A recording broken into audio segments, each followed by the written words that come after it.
साथियों नमस्कार। आज हम पद्य शिक्षण पढ़ेंगे। पद्य शिक्षण में हम देखेंगे अधिकांश प्रश्न दंडान्वय खंडान्वय विधि से पूछे गए हैं। कुछ प्रश्न पाठ योजना के हैं तो सामान्य प्रश्न अन्य विधियों से भी हैं। ये सब पढ़ने के बाद हमें पद्य शिक्षण की तैयारी का अंदाज लगेगा और कितनी तैयारी हमें बढ़ानी है ये भी हमें पता चलेगा। जो हम पढ़ रहे हैं वो पर्याप्त है या उससे आगे भी हमें पढ़ना है या तैयारी में और भी कमी है उसको और बढ़ाना है। ये सब इन प्रश्नों को पढ़ने के बाद पता चलेगा। हम 2009 से 2023 तक के आरपीएससी के प्रश्नों का अध्ययन करेंगे। प्रथम द्वितीय तृतीय श्रेणी भर्ती परीक्षा के प्रश्न हैं, साथ में रीट और रीट पात्रता के प्रश्न हैं, सामान्य संस्कृत शिक्षा विभाग के प्रश्न हैं। आइए प्रारंभ करते हैं पद्य शिक्षण।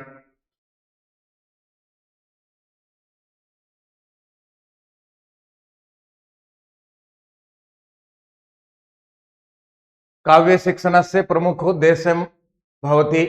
काव्य शिक्षण का प्रमुख उद्देश्य होता है। काव्य शिक्षण हम जानते हैं इसी को कहा गया है पद्य शिक्षण। पद्य या काव्य शिक्षण का प्रमुख उद्देश्य है। ये सेकंड ग्रेड 2018 में पूछा गया है। काव्य शिक्षण क्यों कराना चाहिए या काव्य शिक्षण का उद्देश्य क्या है या काव्य शिक्षण के बाद में क्या लाभ बालकों को होगा।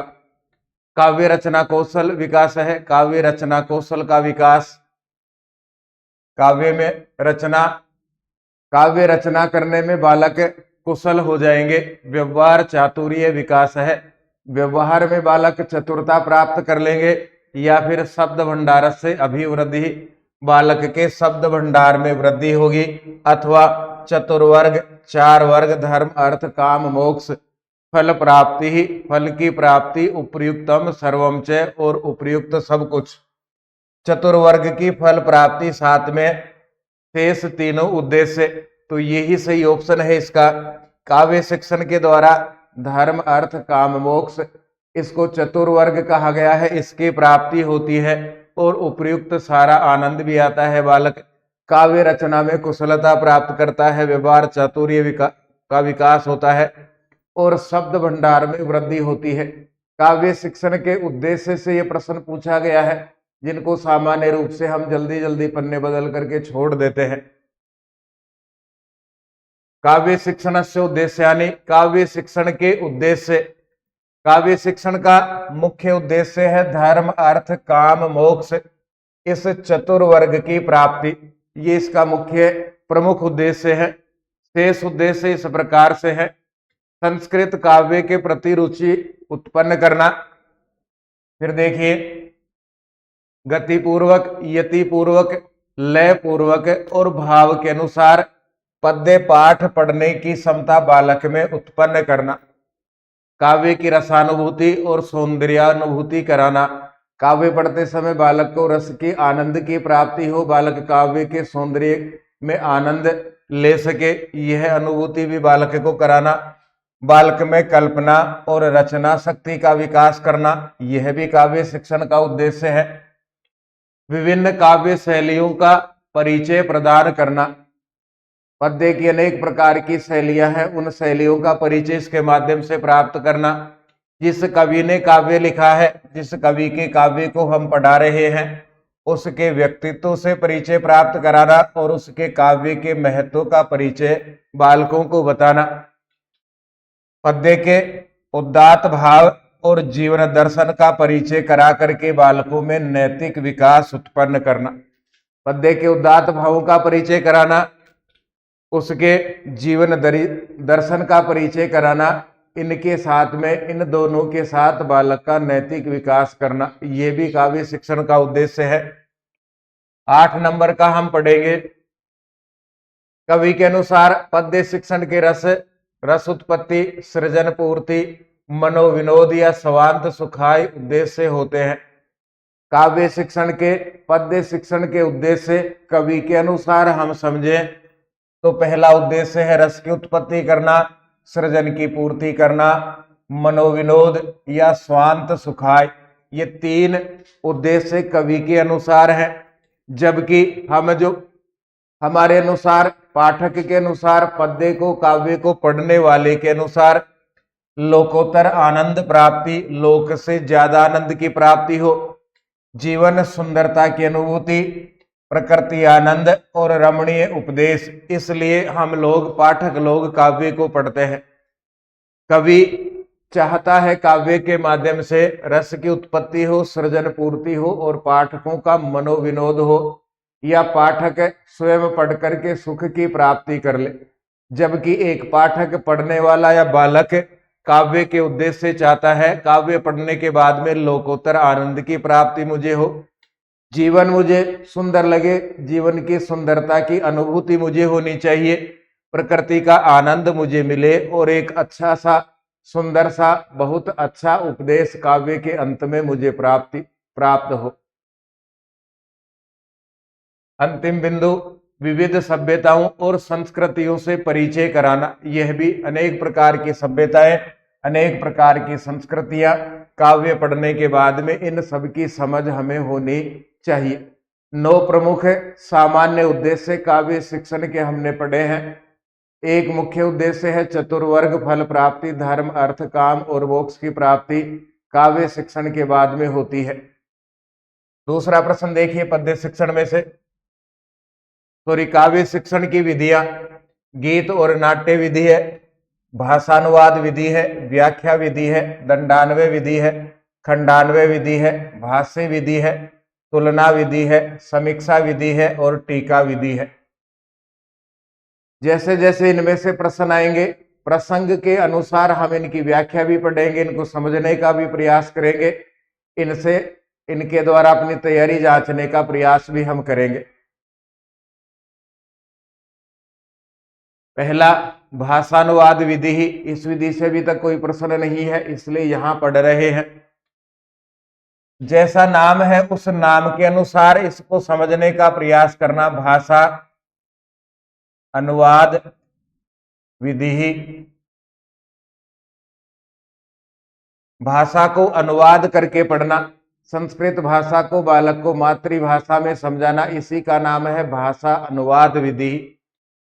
इसका अन्य नाम है परंपरागत विधि, अर्थबोध विधि, अनुवाद विधि। पाठ्यक्रम की पूर्ति के लिए इसको शिक्षक स्वीकार करता है।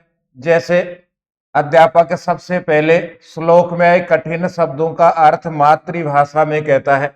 संस्कृत भाषा हम पढ़ा रहे हैं, कठिन शब्द यदि आ गए तो उनको संस्कृत भाषा में नहीं समझा करके बालक की मातृभाषा में समझाता है। उसके बाद में शिक्षक श्लोक का अर्थ स्वयं कहता है। पहले शब्दों का अर्थ समझा दिया, अर्थ समझाने के बाद में श्लोक के अर्थ को कहेगा। या हो सकता है छात्रों की स्थिति अच्छी हो तो छात्रों को भी कहता है कि आप भी अर्थ को कहिए। इस विधि में शिक्षक सक्रिय रहता है, छात्र निष्क्रिय रहते हैं, क्योंकि शिक्षक को ही सारा काम करना है। कठिन शब्दों का अर्थ भी बताना है, श्लोक का अर्थ भी निकालना है। तो शिक्षक सक्रिय रहेगा, बालक निष्क्रिय रहेंगे, श्रोता के रूप में रहते हैं। इस कारण इस विधि को पद्य शिक्षण की शुष्क विधि कहा जाता है, सूखी विधि कहा जाता है, नीरस विधि कहा जाता है। दूसरी विधि है व्याख्या विधि। व्याख्या करके बालकों को समझाना। श्लोक है, पढ़ा रहे हैं, उसकी व्याख्या करके समझाना। व्याख्या कैसे होगी, किस स्तर पर यह विधि उपयोगी है। विशेष रूप से यह उच्च और उच्च माध्यमिक स्तर पर उपयोगी है तथा उच्च स्तर पर अनिवार्य भी है। उच्च स्तर का शिक्षण इसी के माध्यम से होना चाहिए, यह अनिवार्य भी है। उच्च माध्यमिक का अर्थ हो गया कक्षा 11 और 12। उसके बाद में उच्च शिक्षण हम प्राप्त करते हैं, दोनों के लिए यह विधि उपयोगी है।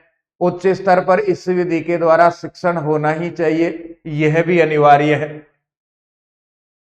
प्रत्येक शब्द की व्याख्या शिक्षक करता है, श्लोक के अर्थ को कहता है, पद्य की रचना शैली बताता है, कवि का परिचय कराता है, श्लोक का प्रसंग कहता है, श्लोक का संदर्भ कहता है। प्रसंग संदर्भ कहाँ से श्लोक लिया गया है, श्लोक के अलंकार, छंद और श्लोक से संबंधित ऐतिहासिक घटना और प्रसंग को भी शिक्षक कहता है। फिर से ये व्याख्या कैसे होगी, तो व्याख्या करते समय शिक्षक प्रत्येक शब्द की व्याख्या करेगा, साथ में श्लोक के अर्थ को कहेगा, पद्य की रचना शैली के बारे में बताएगा, जिस कवि ने पद्य को लिखा है उसका परिचय कराएगा, श्लोक का प्रसंग संदर्भ को बताएगा, श्लोक में कौन सा अलंकार है, छंद कौन सा है ये भी कहेगा। इस श्लोक में इतिहास से संबंधित कौन सी घटना है या अन्य कोई प्रसंग इस श्लोक में छिपा हुआ है, तो इसको भी शिक्षक व्याख्या करके समझाता है।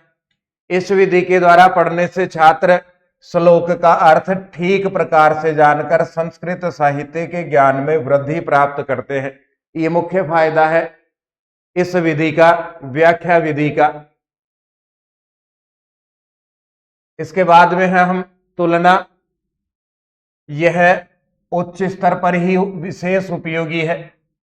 प्राथमिक, उच्च प्राथमिक, माध्यमिक स्तर पर इतनी उपयोगी नहीं है जितनी उच्च स्तर पर है, कक्षा 12 के बाद में उपयोगी है। इस विधि में अध्यापक पढ़ाए जाने वाले श्लोक की तुलना समान भाव वाले अन्य श्लोक से करता है। समान भाव का अर्थ है जो श्लोक हम पढ़ा रहे हैं उसके अर्थ के समान, उसके भाव के समान दूसरा श्लोक शिक्षक कहता है, लिखता है, और दोनों का अर्थ बता करके दोनों की तुलना करता है, दोनों के भावों को बालकों को तुलना करके समझाने का प्रयास करता है। अब तुलना हम जो श्लोक हम पढ़ा रहे हैं उसकी किस प्रकार से कर सकते हैं? अन्य भाषा के कवियों के काव्य का तुलनात्मक अध्ययन। जो श्लोक हम पढ़ा रहे हैं उसके भाव के समान अन्य भाषा का श्लोक लेकर के, अन्य भाषा का पद्य लेकर के, अन्य भाषा का काव्य लेकर के दोनों को लिखना, दोनों को बालकों को कहना और दोनों की तुलना करना कि संस्कृत भाषा में ये लिखा हुआ है, इसी के समान हिंदी भाषा में खड़ी बोली में ये श्लोक लिखा हुआ है, ये पद्य लिखा हुआ है, दोनों का भाव एक ही है। दूसरा प्रकार, ये पहला प्रकार है। दूसरा प्रकार ये भी हो सकता है एक कवि का एक ही भाषा में व्यक्त भावों का तुलनात्मक अध्ययन। एक जगह कवि ने लिखा वैसा ही श्लोक, वैसा ही पद्य, उससे मिलता जुलता पद्य, उसके समान भाव वाला पद्य उसी कवि का ढूंढ करके बालकों को दोनों की तुलना करके समझाना, ये दूसरा प्रकार हो गया। तुलना का तीसरा प्रकार है एक भाषा के विभिन्न कवियों के समान भावों का तुलनात्मक अध्ययन। एक ही भाषा है लेकिन अलग अलग कवि हैं, उन कवियों के पद्य ला करके जो पद्य हम पढ़ा रहे हैं उसके साथ में दोनों की तुलना करना, दोनों के भाव बालकों को समझाना। तो तीन प्रकार से तुलना हो गई। पहला प्रकार है तुलना का एक भाषा के कवियों का अन्य भाषा के साथ में तुलना करना, एक कवि का एक ही कवि के समान भाव वाले श्लोकों की तुलना करना, ये दूसरा प्रकार है। और तीसरा प्रकार है एक भाषा के विभिन्न कवियों की तुलना करना। तीन प्रकार है तुलना विधि में। तुलना कैसे करेंगे? लेकिन इसमें दोष है, शिक्षक को बहुत सारा श्रम लगता है। विषय की प्रस्तुति तो रुचिपूर्ण होती है, छात्रों को श्लोक समझने में आसानी रहती है। इस विधि के द्वारा बालकों में तर्क और निरीक्षण शक्ति का विकास होता है, क्योंकि तीन प्रकार की तुलना से वे समान भावों को समझने का प्रयास करते हैं। तुलना विधि हो गई। इसके बाद फिर देखिए समीक्षा विधि। यह विधि भी उच्च स्तर पर ही उपयोगी है।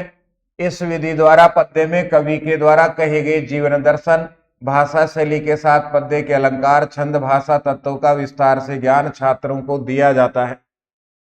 जो जीवन दर्शन कवि ने श्लोक में, काव्य में कहा है उसकी जानकारी मिलेगी, कवि की भाषा शैली की जानकारी मिलेगी। इनके साथ में उस पद्य में कहे गए अलंकार,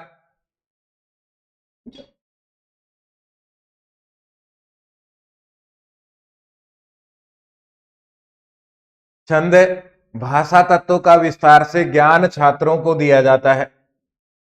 साथ ही शिक्षक पद्य की समीक्षा के लिए अन्य कवियों की भाषागत विशेषताओं के साथ तुलना करता हुआ पद्य की पृष्ठभूमि, पद्य लेखन समय की राजनीतिक, सामाजिक, आर्थिक, धार्मिक, ऐतिहासिक परिस्थिति पर भी चर्चा करता है। तुलना विधि से आगे बढ़ता हुआ शिक्षक इस समीक्षा विधि में जिस समय पद्य लिखा गया उस समय पृष्ठभूमि क्या थी, उस समय राजनीतिक स्थिति क्या थी, उस समय सामाजिक स्थिति क्या थी, उस समय आर्थिक स्थिति कैसी थी, उस समय धार्मिक स्थिति कैसी थी, उस समय ऐतिहासिक स्थिति कैसी थी, इन सब की भी समीक्षा करता है। ये समीक्षा विधि हो गई। इसके बाद में है टीका विधि। सबको ध्यान से पढ़ना है, इससे अच्छी पुस्तक भी आप पढ़ सकते हैं, दोनों को मिला करके भी पढ़ना है। इन सब से प्रश्न पूछे गए हैं या फिर उत्तर निकालने में ये सब विधियां हमारी खूब मदद करेंगी। यह विधि भी उच्च स्तर पर उपयोगी है। इस विधि में पद्य के भावों का स्पष्टीकरण और विषय का आलोचनात्मक विश्लेषण किया जाता है। इस विधि में पद्य के भावों को स्पष्ट किया जाता है, साथ में विषय का आलोचनात्मक विश्लेषण किया जाता है। अर्थात इस विधि में साहित्यिक व्याख्या पद्य की होगी, व्याकरणात्मक व्याख्या पद्य की होगी, साथ ही व्याख्या के साथ ही प्रसंग के हिसाब से अमरकोश के उदाहरणों का, शब्दों का वाक्य प्रयोग और व्युत्पत्ति का सहारा लिया जाता है। फिर से देखिए, यदि हम टीका विधि के द्वारा पढ़ा रहे हैं तो टीका विधि के द्वारा पद्य की साहित्यिक व्याख्या होगी, छंद, अलंकार, ये सब आएंगे। पद्य की पृष्ठभूमि आदि की चर्चा होगी। इसके साथ में व्याकरणात्मक चर्चा भी पद्य की होगी। दोनों की चर्चा होने के साथ में जो कठिन शब्द आ गए उन कठिन शब्दों का अमरकोश के उदाहरण देकर के हल कराया जाता है, उन शब्दों का वाक्य प्रयोग करके हल कराया जाता है और साथ में उन शब्दों की व्युत्पत्ति का भी सहारा लिया जाता है कि इसमें प्रत्यय कौन सा, इसमें धातु कौन सी, इसमें विभक्ति कौन सी, इसमें लिंग कौन सा, ये सब प्रकार की जानकारी भी दी जाती है। कुछ विशेष बात है, जितनी विधियां हमने पढ़ी हैं इनमें से कोई भी एक विधि पद्य शिक्षण के लिए पर्याप्त नहीं है। तो जब पर्याप्त नहीं है तो हम क्या करेंगे, कैसा रूप इनका होना चाहिए, किस विधि से बालकों को हम पढ़ाएंगे। सब प्रकार की शिक्षण विधियों का बालकों को पढ़ाते समय समन्वयात्मक रूप स्वीकार किया जाता है। प्रत्येक विधि से कोई न कोई अच्छी बात लेकर के बालकों को ठीक प्रकार से समझाने का प्रयास किया जाता है। ये कुछ विधियां हमने पढ़ी हैं, जो शेष हैं उनको इसके बाद के प्रश्न जैसे जैसे आएंगे वैसे पढ़ते जाएंगे हम। काव्य शिक्षण विधियों में हमने प्रारंभ किया भाषानुवाद विधि। भाषानुवाद विधि के बाद में व्याख्या विधि, तुलना विधि, तुलना के बाद में हमने देखा समीक्षा विधि, समीक्षा के बाद में है टीका विधि। अब इसके बाद में जैसे जैसे प्रश्न आएंगे, जिन विधियों से संबंधित प्रश्न आएंगे उनकी व्याख्या उनके साथ में हम करेंगे।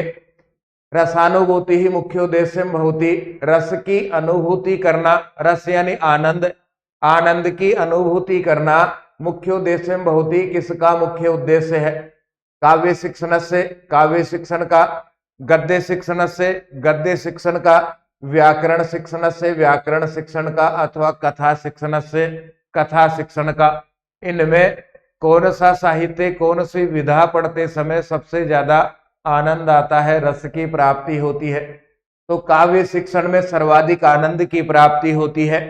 ये 2010 संस्कृत एजुकेशन में पूछा गया प्रश्न है। फिर आगे बढ़ते हैं। पद्य शिक्षण से प्रमुख है अंग है अस्थि। पद्य शिक्षण का इनमें से सबसे प्रमुख अंग है भावबोध, शब्दार्थबोध, सरलार्थबोध अथवा पठनबोध। एक एक को समझते चलेंगे। भाव की जानकारी प्राप्त करना, शब्द के अर्थ की जानकारी प्राप्त करना, सरल अर्थ को समझना, या फिर पढ़ने की जानकारी, पढ़े गए ज्ञान की जानकारी प्राप्त करना। काव्य शिक्षण का प्रमुख उद्देश्य क्या है? तो काव्य शिक्षण का प्रमुख उद्देश्य है भाव की जानकारी प्राप्त करना। जो काव्य, जो पद्य, जो कविता हम पढ़ रहे हैं उसके भावों की जानकारी हमें मिले, यही काव्य शिक्षण का प्रमुख उद्देश्य है। फिर आगे बढ़ते हैं। दंडान्वय है, खंडान्वय है, टीका, समीक्षा इत्येताः विधयः केन संबंधाः सन्ति। दंडान्वय, खंडान्वय, टीका और समीक्षा ये विधियां किससे संबंधित हैं? ये सारी ही विधियां काव्य शिक्षण से संबंधित हैं, पद्य शिक्षण से संबंधित हैं। जो प्रारंभ में हमने सार पढ़ा था उस सार से संबंधित यह प्रश्न है। फिर आगे बढ़ते हैं। पद्य शिक्षण विधि ही वर्तते, इनमें से पद्य शिक्षण की विधि है, ये 2023 संस्कृत एजुकेशन में पूछा गया है। सूत्र, आगमन, उद्बोधन अथवा खंडान्वय है। सूत्र हम जानते हैं व्याकरण शिक्षण की विधि है, आगमन और निगमन भी व्याकरण शिक्षण की विधियां हैं। उद्बोधन विधि गद्य में काठिन्य निवारण की विधि है। शेष रहा अपने पास में खंडान्वय विधि, इसके भी टुकड़े होंगे, खंड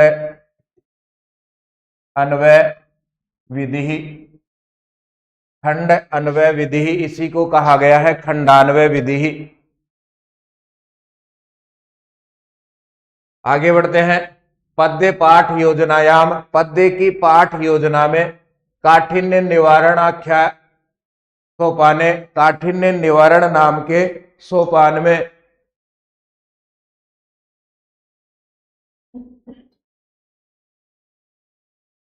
विभुः इत्यस्य पदस्य अर्थ है केन प्रविधिना ज्ञापितुम शक्यते है।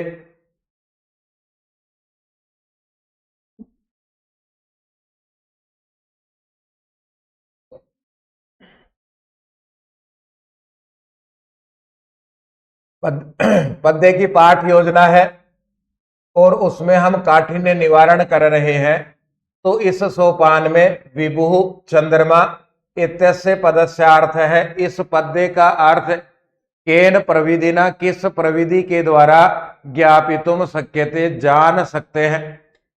पद्य में, काव्य शिक्षण में या गद्य में काठिन्य निवारण की समान विधियां हैं। जो विधियां गद्य शिक्षण में पढ़ते हैं वैसी ही विधियां पद्य शिक्षण में काठिन्य निवारण की होती हैं। अब चंद्रमा का अर्थ जानना है तो पहला प्रकार है संकेत प्रविधिना। संकेत प्रविधि से कक्षा में हम पढ़ा रहे हैं और ऊपर की ओर अंगुली करके कहें कि वो देखो चंद्रमा, तो दिन को पढ़ाते हैं, दिन को चंद्रमा दिखाई नहीं देगा। अनुभव का प्रश्न है। विभु व्युत्पत्ति प्रविधिना, विभु की व्युत्पत्ति दिखा करके कि विभु शब्द बना कैसे। तीसरा प्रकार है प्रत्यक्ष प्रदर्शनेन, प्रत्यक्ष प्रदर्शन करके चंद्रमा का मॉडल हम दिखा सकते हैं। स्वयं चंद्र भगवान के दर्शन बालकों को कक्षा में नहीं करा सकते। और फिर अंत में शेष रहा अपने पास में पर्याय कथन प्रविधिना, पर्याय कथन कह करके चंद्रमा का विभु के पर्यायवाची शब्द बालकों को बता करके हम विभु का काठिन्य निवारण करा सकते हैं। ये अपने अनुभव से संबंधित प्रश्न था, 2016 में पूछा गया। फिर आगे बढ़ते हैं। पद्य शिक्षण है, अन्वय है, कतिभि विधि भी प्राप्यते। पद्य शिक्षण में अन्वय है, कतिभि विधि भी प्राप्यते, कितनी विधियों से प्राप्त होता है। एक नई विधि ना, एक विधि से, त्रिभी विधि भी, तीन विधि के द्वारा, बहुभी विधि भी, बहुत सारी विधियों के द्वारा, द्वाभ्याम विधिभ्याम, दो विधियों के द्वारा। अन्वय प्रबोध नाम का एक ग्रंथ है, उस अन्वय प्रबोध ग्रंथ में दो प्रकार की विधियां, यदि हमें पद्य का अन्वय करना है तो दो प्रकार की विधियां इस ग्रंथ में कही गई है। एक को नाम दिया गया दंडान्वय, दूसरी को नाम दिया गया खंडान्वय। पहला प्रकार है दंडान्वय विधि, ध्यान से इसको पढ़ेंगे, इससे बहुत सारे प्रश्न पूछे गए हैं। इसमें से दंड किसका अर्थ है ये भी प्रश्न है, इसमें व्याकरण के प्रश्न मुख्य हैं या साहित्य के प्रश्न मुख्य हैं, ये भी प्रश्न पूछा गया है। देखिए पहला प्रकार होगा, यहीं से हम समझने का प्रयास करते हैं। दंड अन्वय पद्य का दंड के समान अन्वय करना, पद्य का दंड के समान अन्वय करना, इसी को दंडान्वय कहा जाता है। अब दंड क्या है, तो यहां इस शब्द में दंड का अर्थ है वाक्य, इस शब्द में दंड का अर्थ है वाक्य। पद्य का वाक्य के समान अन्वय करना, और सरल प्रकार से हम कहें तो पद्य को वाक्य में बदलना, इसी को कहा जाता है दंडान्वय। पद्य को वाक्य में बदलना, पद्य को दंड के समान बदलना, इसी को दंडान्वय कहा जाता है। और इस दंडान्वय में मुख्य रूप से व्याकरण संबंधित प्रश्न होते हैं। दंडान्वय विधि में व्याकरण से संबंधित प्रश्न मुख्य रूप से होते हैं। आइए कुछ मुख्य बातों को और पढ़ते हैं हम। इसमें सबसे पहले छात्र कविता अथवा पद्य का प्रधान वाक्य खोजते हैं, मुख्य वाक्य खोजेंगे। अन्वय करने के लिए उस वाक्य से इस वाक्य में कर्ता कौन है, इस वाक्य का कर्म कौन है, इस वाक्य में करण कौन है, इस वाक्य में क्रिया कौन है, इन सब के प्रश्न पूछेंगे और इन सब को एक नंबर से जोड़ देंगे, कर्ता कर्म करण संप्रदान क्रिया आदि, और वो दंड की तरह अन्वय हो जाएगा। उसी को दंडान्वय कहा जाता है।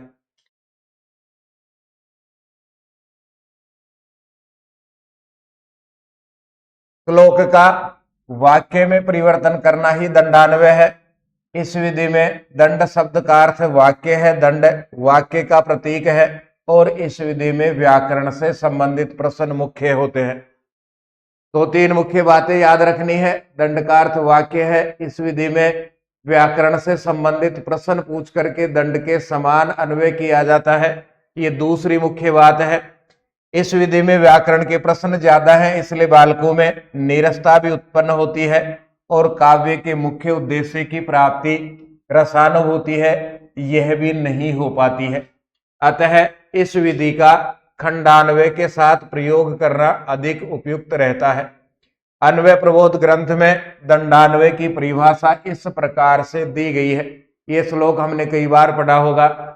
आद्य विशेषणम योज्य विशेषम तदनंतरम कत्वाणमूल प्रवृत्ति एवं पूर्वम दंडान्वय भवेत्। ये अन्वय प्रबोध ग्रंथ में लिखा हुआ श्लोक है। अब दूसरी विधि का नाम है अन्वय की खंड अन्वय। खंड करके अन्वय करना, श्लोक का खंड करके टुकड़े करके अन्वय करना, इसी को कहा गया है खंडान्वय। खंडान्वय विधि मीमांसा के सिद्धांत पर आधारित है, सामूहिक शिक्षण के लिए उपयोगी है और माध्यमिक स्तर पर उपयोगी है। तीनों को याद रखना है। मीमांसा सिद्धांत के ऊपर आधारित है, सामूहिक शिक्षण, बहुत सारे सामूहिक शिक्षण का अर्थ है पूरे विद्यालय के संस्कृत पढ़ने वाले बालकों को इकट्ठा करके पढ़ाना, और माध्यमिक स्तर पर विशेष उपयोगी है। इसमें भी पहले अन्वय करते हैं तो दंडान्वय के समान ही प्रधान वाक्य खोजते हैं तथा पद्य के पाठ्य विषय से संबंधित साहित्यिक प्रश्न पूछे जाते हैं। दोनों में अंतर देखिएगा। दंडान्वय में व्याकरण संबंधित प्रश्न मुख्य हैं, जबकि खंडान्वय में पद्य के या पाठ्य विषय के साहित्यिक प्रश्न मुख्य होते हैं। फिर से समझिए, दंडान्वय पढ़ रहे हैं तो व्याकरण से संबंधित प्रश्न मुख्य होंगे, मुख्य रूप से पद्य से पूछे जाते हैं। खंडान्वय हम पढ़ रहे हैं तो पद्य या पाठ्य जो हमने पढ़ लिया है उससे साहित्यिक संबंधित प्रश्न पूछे जाते हैं। ये दोनों में मुख्य अंतर है और इससे संबंधित प्रश्न भी हमें देखने को मिलेगा। बाकी शेष बातें इनमें समान है। अंतिम विशेषता है यह इस विधि में छात्र रुचि पूर्वक सीखते हैं, क्योंकि यह मनोवैज्ञानिक सिद्धांतों पर आधारित है। छात्र इस विधि द्वारा साहित्यिक आनंद भी प्राप्त करते हैं। खंडान्वय विधि की अन्वय प्रबोध ग्रंथ में निम्न प्रकार की परिभाषा है। खंडान्वय मनोवैज्ञानिक सिद्धांतों पर आधारित है, दंडान्वय मनोवैज्ञानिक सिद्धांतों पर आधारित नहीं है। व्याकरण के प्रश्न ज्यादा पूछे जाते हैं, इसलिए व्याकरण का प्रमुख उद्देश्य रसानुभूति गौण रहता है। जबकि यहां हम खंडान्वय पढ़ेंगे तो इसमें साहित्य से संबंधित प्रश्न होते हैं, इसलिए साहित्य का मुख्य उद्देश्य रसानुभूति भी प्राप्त होता है, छात्र आनंद की प्राप्ति भी करते हैं, साहित्य की समझ भी छात्रों में बढ़ती है। अन्वय प्रबोध ग्रंथ में खंडान्वय की परिभाषा इस प्रकार से है। कर्तृकर्म क्रिया तावत श्लोके योज्यास ततः परम किमो रूपम पुरस्कृत्य तृतीयादि नियोजयेतु लेवंतम च तुमंतम च कत्वांतम कर्म विभूषितम खंडान्वय पुनः प्रसन्न पूर्वमंते प्रयोजयेत। हो सकता है कभी इनसे भी रिक्त स्थान संबंधित प्रश्न पूछ ले जाए, याद करके 2 4 5 बार लिख करके देखना है, शुद्ध रूप से हमें लिखना आ जाए तो फिर हम इससे संबंधित कोई प्रश्न होगा तो हम देख सकेंगे। दोनों विधियां हमने पढ़ी। अन्वय प्रबोध की 2 विधियां हैं। दंडान्वय, दंड के समान अन्वय करना, वाक्य को दंड में बदलना, पद्य को दंड के समान बदलना, पद्य को वाक्य में बदलना। व्याकरण संबंधित प्रश्न मुख्य होंगे, रसानुभूति की प्राप्ति नहीं होती। दूसरी विधि हमने पढ़ी खंडान्वय, साहित्यिक प्रश्न मुख्य होंगे, रसानुभूति की प्राप्ति भी होती है, बालकों की साहित्यिक समझ भी बढ़ती है। अब आइए देखते हैं इनसे कौन कौन से प्रश्न है, प्रश्नों का स्तर क्या है। संस्कृत व्याकरण शिक्षण से विधि ही नास्ति, संस्कृत व्याकरण शिक्षण की विधि नहीं है, दंडान्वय नहीं है, ये अन्वय, इसके द्वारा अन्वय प्राप्त किया जाता है। काव्य शिक्षण की या पद्य शिक्षण की विधि है। 3 विधियां व्याकरण शिक्षण की हैं। दंडान्वय प्रणाल्याम कीदृशः प्रश्नः भवन्ति, दंडान्वय प्रणाली में कैसे प्रश्न होते हैं। जिन प्रश्नों को पूछने की उम्मीद नहीं थी, जिनका हमें अंदाज नहीं था, जिनको हमें ध्यान से कभी पढ़ा नहीं, क्योंकि पढ़ते समय यही हम पढ़ते हैं दंडान्वय है तो किस स्तर पर ज्यादा उपयोगी है, किस स्तर पर उपयोगी नहीं है, वहां से ये प्रश्न पूछा गया है। लेवल यदि नहीं पढ़ा है तो बहुत टफ था, पढ़ा है तो बहुत ही सरल प्रश्न हमारे लिए था। दंडान्वय प्रणाली में कैसे प्रश्न मुख्य रूप से होते हैं, तो दंडान्वय प्रणाली में व्याकरण से संबंधित प्रश्न होते हैं, जबकि खंडान्वय प्रणाली में पढ़े गए विषय से आधारित साहित्यिक प्रश्न होते हैं। ये दोनों में अंतर है। व्याकरण के प्रश्न पूछे जा रहे हैं पद्य से तो दंडान्वय है, पद्य से साहित्य संबंधित प्रश्न पूछे जा रहे हैं तो खंडान्वय है। ये 2023 में पूछा गया है। पद्य शिक्षण से विधि संदर्भे समुचितम कथनमस्ति, पद्य शिक्षण की विधि से संबंधित समुचित कथन है। खंडान्वय विधौ, खंडान्वय विधि में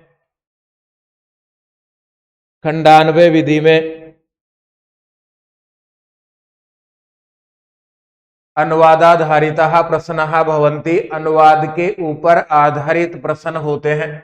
खंडान्वय विधि में साहित्यिक प्रश्न होते हैं। तो ये ऑप्शन गलत है, उचित नहीं है। परंपरागत विधौ प्रस्तावना परकः प्रश्नः भवन्ति। देखिए प्रश्न यहां से फिर से समझना होगा, हमसे पूछा जा रहा है पद्य शिक्षण से संबंधित। परंपरागत विधि पद्य शिक्षण की नहीं है, यह संस्कृत शिक्षण की विधि है। संस्कृत शिक्षण की 3 विधियां हम पढ़ते हैं, परंपरागत,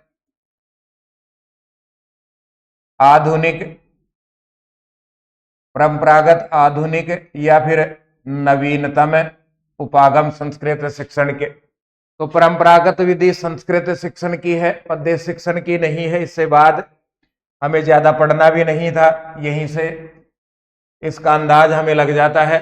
टीका विधौ पद्य से सस्वर वाचनम भवति, टीका विधि में पद्य का सस्वर वाचन होता है। सस्वर वाचन पद्य शिक्षण में होता है, अकेले टीका विधि में सस्वर वाचन नहीं होता, पद्य शिक्षण कराते समय सस्वर वाचन होता है। फिर अंत में बढ़ते हैं दंडान्वय विधौ, दंडान्वय विधि में व्याकरण संबंधी है, प्रश्नः भवन्ति, व्याकरण से संबंधित प्रश्न होते हैं। 3 विधियों का 4 का सार हमसे पूछ लिया गया। खंडान्वय हमने पढ़ी है या नहीं पढ़ी, दंडान्वय विधि की कितनी समझ है हमें, टीका विधि की कितनी समझ है, और संस्कृत शिक्षण की परंपरागत शिक्षण विधि के बारे में हमें क्या जानते हैं। उत्तर निकालने के लिए या तो हमें चारों विधियां आनी चाहिए थी या चारों में से को ये दंडान्वय भी आती है तो बाकी 3 से हमें ज्यादा लेना देना नहीं था, इसी से उत्तर आ जाता। तो सार भी पूछा जाता है, स्तर भी चेक किया जा रहा है, हमने कितना पढ़ा ये भी जानकारी एक ही प्रश्न के माध्यम से ली जा रही है, और हम इस परीक्षा को पास करके किस प्रकार से पढ़ा पाएंगे ये भी जानकारी एक प्रश्न के माध्यम से जुटा रहे हैं। फिर आगे बढ़ते हैं। दंडान्वय विधौ, दंडान्वय विधि में दंड है कस्य सूचक है अस्ति, प्रश्न 2 बार आ गया है। दंड किसका सूचक है? अर्थ का है, लगुड़ का है, शब्द का है या वाक्य का है?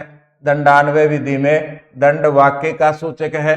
दंडान्वय विधि में दंड का अर्थ है वाक्य, और सीधा सरल अर्थ है पद्य को दंड के समान बदलना, पद्य को वाक्य में बदलना ही दंडान्वय विधि है। फिर आगे बढ़ते हैं। कस्मिन पद्य शिक्षण विधौ, किस पद्य शिक्षण विधि में पाठ्य विषय आधारीकृत, पाठ्य विषय को आधार बना करके प्रश्नाः भवन्ति, प्रश्न होते हैं। पद्य शिक्षण की किस विधि में पढ़ाए गए विषय को आधार बना करके पढ़ाए गए विषय को आधार बना करके प्रश्न होते हैं।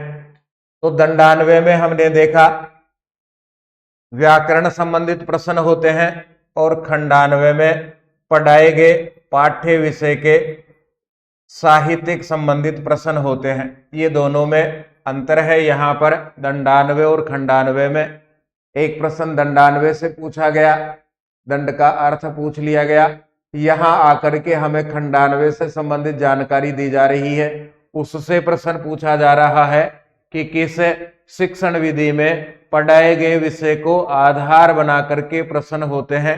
खंडान्वय शिक्षण विधि में पढ़ाए गए विषय को आधार बना करके साहित्य से संबंधित प्रश्न होते हैं। फिर आगे बढ़ते हैं। खंडान्वयन विधेः प्रयोग है क्रियते, खंडान्वय विधि में प्रयोग किया, खंडान्वय विधि का प्रयोग किया जाता है पद्य नाटक गद्य कथा शिक्षण में। सीधा और सरल प्रश्न, पद्य शिक्षण में खंडान्वय विधि का प्रयोग किया जाता है। फिर आगे बढ़ते हैं। पद्य शिक्षण में व्यास विधि कथ्यते, व्यास विधि कही जाती है। पद्य शिक्षण में किस विधि का अन्य नाम व्यास विधि है? तो पद्य शिक्षण में भाष्य विधि को ही व्यास विधि कहा जाता है। भाष्य विधि, भाष्य विधि या व्यास विधि एक ही विधि के 2 नाम हैं। दोनों में शिक्षक एक कथावाचक के समान उपदेश देता हुआ, कथावाचक के समान पढ़ाता हुआ पद्य शिक्षण को पूरा करता है, इसलिए भाष्य विधि को व्यास विधि कहा जाता है। कुछ अन्य विशेषताएं भी व्यास विधि की हो सकती हैं।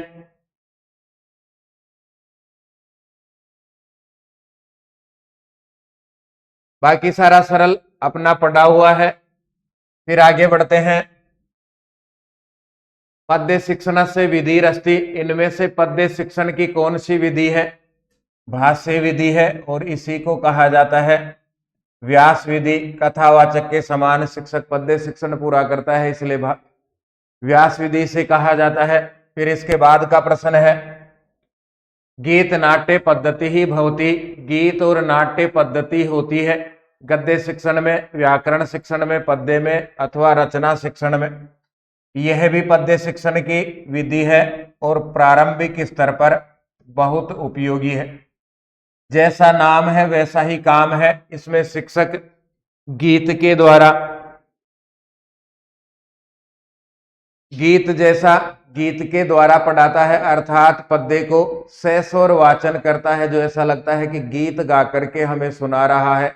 वातावरण बहुत अच्छा होता है। प्रारंभिक स्तर पर यह बहुत ज्यादा उपयोगी है। इसके बाद पढ़ते हैं। अब पाठ योजना से संबंधित प्रश्न है।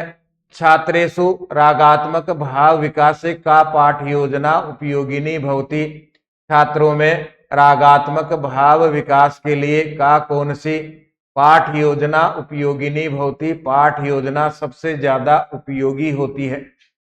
देखिए, जब हमने प्रश्न प्रारंभ किए तो पद्य के सामान्य उद्देश्य से संबंधित प्रश्न थे, फिर शिक्षण विधियों से प्रश्न आए, उसके बाद में शिक्षण विधियों की तुलना करके प्रश्न पूछे गए, और ये चौथा पैटर्न, चौथा प्रकार देखिए प्रश्नों का, पाठ योजना से संबंधित प्रश्न है।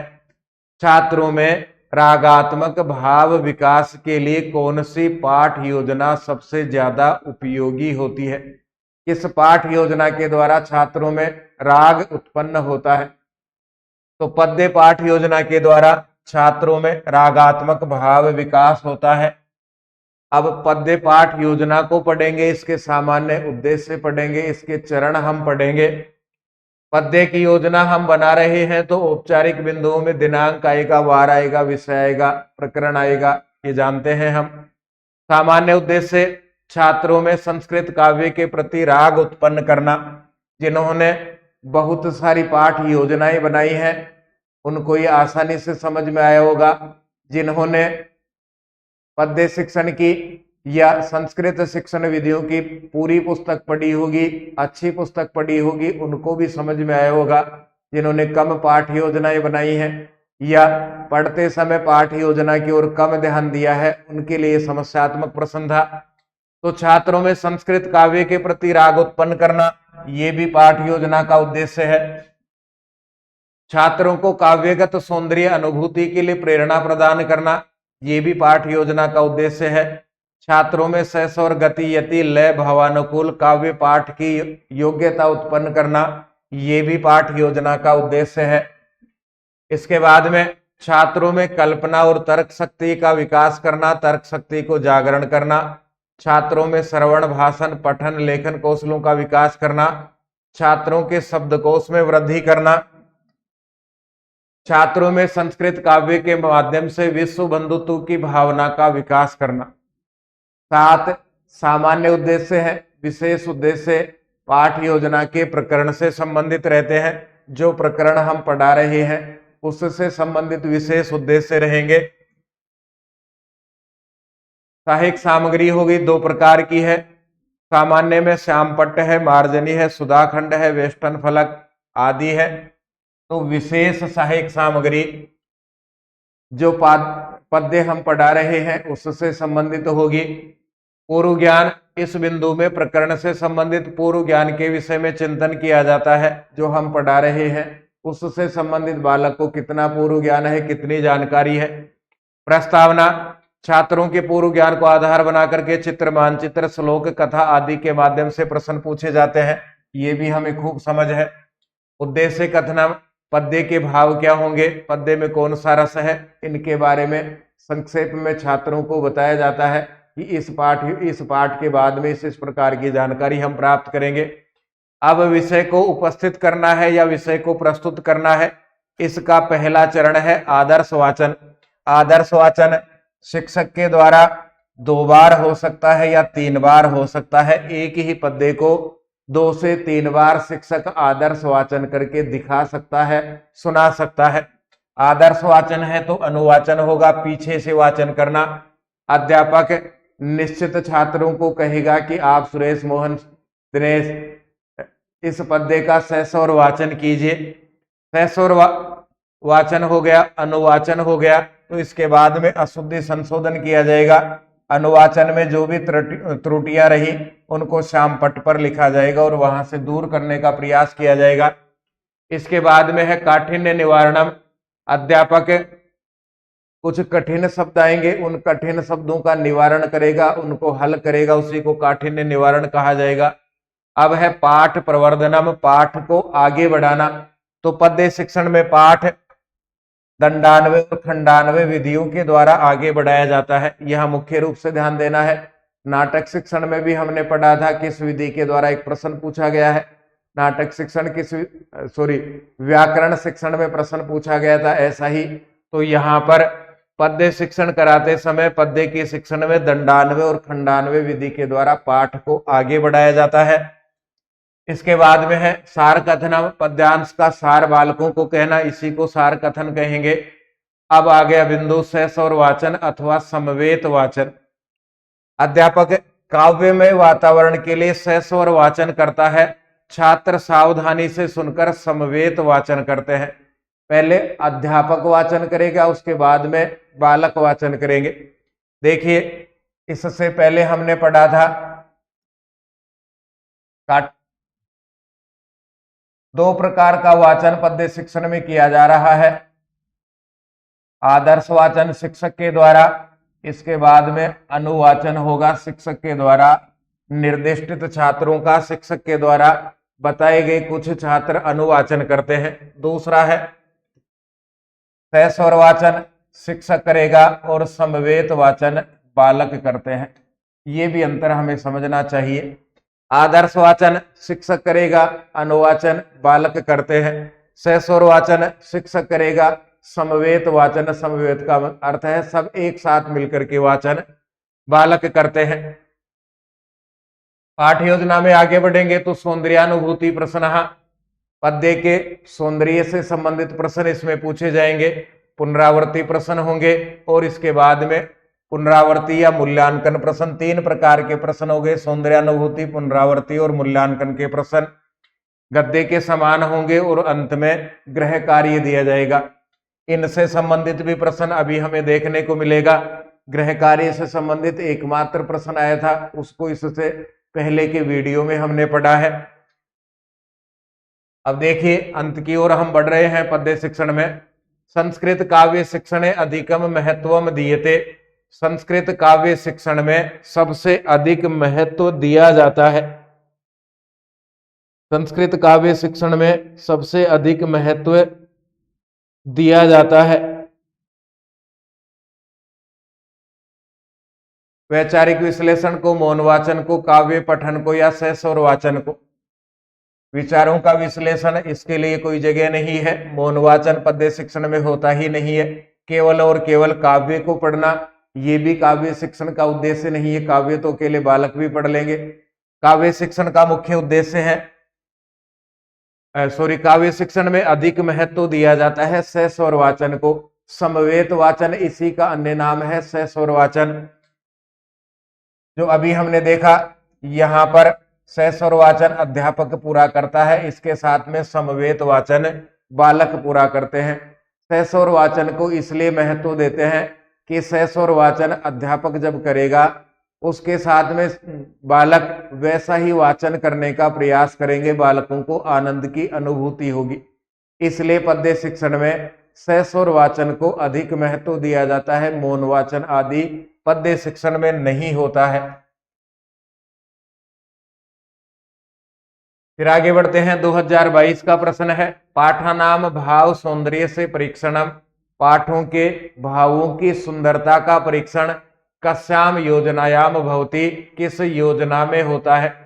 तो पद्य की पाठ योजना में भावों के सौंदर्य का परीक्षण होता है। ये शायद अंतिम प्रश्न है अपना इस पाठ योजना पद्य शिक्षण का। पद्य पाठ योजनायाम, पद्य पाठ योजना में कीदृशः प्रश्नः न भवन्ति, किस प्रकार के प्रश्न नहीं होते हैं? पद्य पाठ योजना में कैसे प्रश्न नहीं होते हैं? सौंदर्य की अनुभूति से संबंधित होते हैं, केंद्रीय भाव के होते हैं, तुलनात्मक प्रश्न होते हैं, विचार विश्लेषणात्मक प्रश्न इसमें नहीं होते हैं। विचार विश्लेषणात्मक प्रश्न गद्य शिक्षण में होते हैं। मित्रों, ये कुछ प्रश्न जो आरपीएससी में आए वो लगभग हमने सारे यहाँ पर पढ़े हैं। निश्चित रूप से ये आपकी तैयारी को और अधिक अच्छा बनाने में आपकी मदद करेंगे। आपकी तैयारी में जो कमियां रह गई हैं उनको दूर करने का प्रयास ये करेंगे। कितना हम पढ़ते हैं, बार बार एक बात को हम दोहराते हैं, हम कितना पढ़ रहे हैं ये महत्वपूर्ण नहीं है। कितनी पुस्तकों को हमने पढ़ा ये महत्वपूर्ण नहीं है। कितने सारे ग्रंथ हमने पढ़ लिए ये भी महत्वपूर्ण नहीं है। और कितने लंबे समय से हम तैयारी कर रहे हैं ये भी महत्वपूर्ण नहीं है। महत्वपूर्ण ये है जो हमने पढ़ा वो हमें कितना याद रहा, जो हमने पढ़ा उसमें से परीक्षा में कितना आया, जो हमने पढ़ा वो वहाँ परीक्षा की टेबल पर बैठने के बाद में हमारे लिए कितना मददगार रहा, ये महत्वपूर्ण है। शुभकामनाएं हैं आपको तैयारी के लिए। हम फिर मिलेंगे। धन्यवाद। जय तु भारतम, जय तु संस्कृतम।